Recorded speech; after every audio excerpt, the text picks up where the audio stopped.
video, we are going to be discussing playing around the bomb or spike in tactical shooters. I will be using Valorant for many of these clips, but all this information also carries over to any other shooter with the search and destroy oriented game mode, much like Counter-Strike. First, we will be discussing attacking a site and plant locations for the bomb or spike, and how they can drastically affect how you should be playing and where you should be playing in any given round. So let's assume for this video that we have already cleared a site on split. This site is notorious for bad plants. Usually when I see people plant on this map, they plant in these two locations.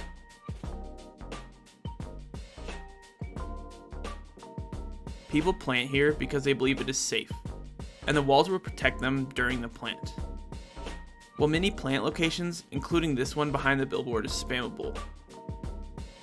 And even though this plant and elbow is safe from being spammed, both are not great places to plant. When planting bombs or spikes, you want to make sure to fully clear sites and then plant for a location where you and your team can shoot at the bomb from multiple locations. This puts pressure on the enemy team to defuse the bomb in locations where they are easily killed. This makes defending the defuse significantly easier. Let's break down another site in Valorant. Taking a look at Haven, for example, the A site. A site is another site that I found people tend to plant in hard to defend locations. This is because they're afraid of getting shot from Heaven or CT of this site due to defenders tend to rotate through these locations. As I said previously, the best locations to plant on these maps to defend are locations that can be shot at from multiple angles. Obviously, these plant locations are not always possible, but should be used whenever your team is able to completely hold a site for a plant. This allows your team to spread out and cover more angles and force the defenders to check more angles. Once a bomb is planted, you should be forcing the enemy team to clear angles and playing more passive. We see lots of players play aggressively once the bomb has been planted and are dying before defenders even touch the bomb for defuses. Using audio cues to know where enemy players are and forcing them to stick to the bomb for free kills is a very strong advantage when you're an attacker. On the other hand, at higher levels of the game as a defender, you can use this information of the bomb plant to know where attackers are more likely to protect from defuse and can use your utility to protect yourself before defusing the bomb. Let's run through some clips so we can talk about these scenarios in depth.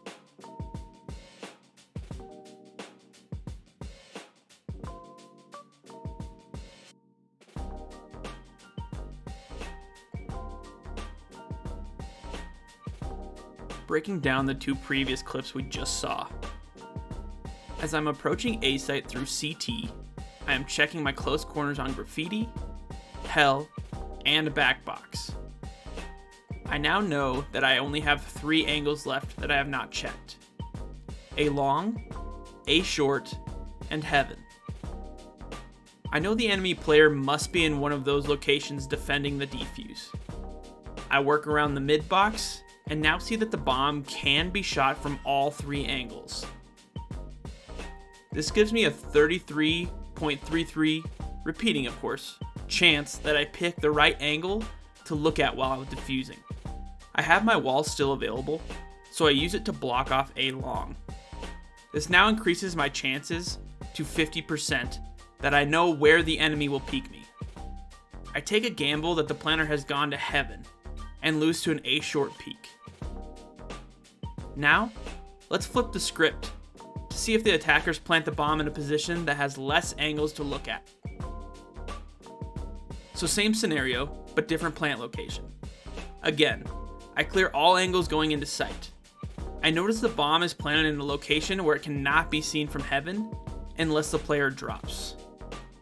I wall A short, knowing the only place I can now be peeked from is A long. If the player peeks from any other location, I will hear them either breaking the wall or jumping from heaven. This allows for an easy defuse while the enemy player is attempting to break through the wall.